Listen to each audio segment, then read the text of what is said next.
আসসালামু আলাইকুম প্রিয় ভাই ও বন্ধুরা, আজকে আমরা জানব বেজিং হাঁস সম্পর্কে কিছু গুরুত্বপূর্ণ তথ্য, যেমন বয়সের তুলনায় ওজন কম, পাতলা ও সবুজ পায়খানা, ঠান্ডা লাগার কারণ, এইসব নিয়ে হচ্ছে এই ভিডিওতে আলোচনা। এখন আমি আমার এইসব বেজিং হাঁস নিয়ে কিছু বলি। যেমন আমি নিয়ে আসছিলাম জিরো বাচ্চা, একদিনের বাচ্চা। আমার নিয়ে আসার 18 দিন, সর্বমোট একদিন আর 18 দিন 19 দিন। 19 দিনে তুলনামূলক ওজন হওয়ার কথা ছিল আধা কেজির থেকে 3 পোয়া, অর্থাৎ 550 থেকে 750 গ্রাম।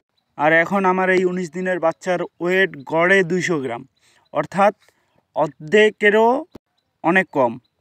যেহেতু নতুন, এই নিয়ে গবেষণা করার পর বুঝলাম যে হাঁসের প্রথমত অবস্থায় যেগুলো বললাম, পাতলা পায়খানা, ঠান্ডা এবং খাওয়ার রুচি কম, এমন অবস্থায় ইনশাআল্লাহ আমি প্রাথমিক যেগুলো চিকিৎসা দেবো সেগুলো হচ্ছে 7 দিন পানিতে নামা বন্ধ, আর হচ্ছে থাকার ব্যবস্থার সংস্কার।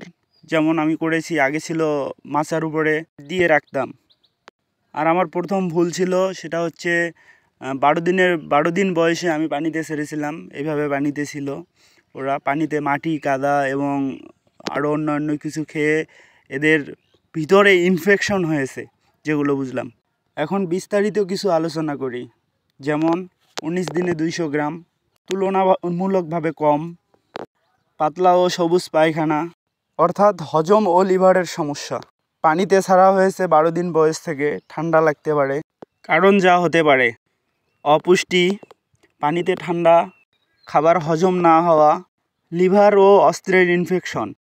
করণীয় ধাপে ধাপে: পানি থেকে 7 দিন বিরতি, কিছু সাপ্লিমেন্ট, গ্লুকোলাইট, লাইসোভিট, ফার্স্ট ভিটা, এই 3টা সাপ্লিমেন্টের কার্যকারিতা নিয়ে আমার ইউটিউব চ্যানেলে আরও একটা ভিডিও দেওয়া আছে, ডেসক্রিপশনে লিঙ্ক দেওয়া থাকবে, চাইলে দেখে আসতে পারেন।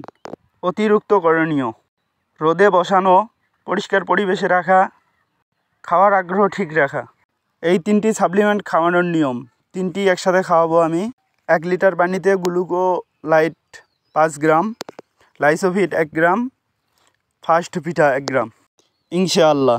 আর আপনি যদি বেজিং হাঁস পালন করে থাকেন, তাহলে অবশ্যই আমার ডেসক্রিপশনে হোয়াটসঅ্যাপ নাম্বার দেওয়া থাকবে, কিছু পরামর্শ দেবেন।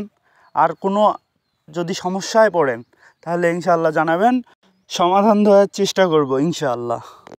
ভিডিওটি ভালো লাগলে অবশ্যই লাইক, কমেন্ট, শেয়ার এবং সাবস্ক্রাইব করে পাশে থাকবেন।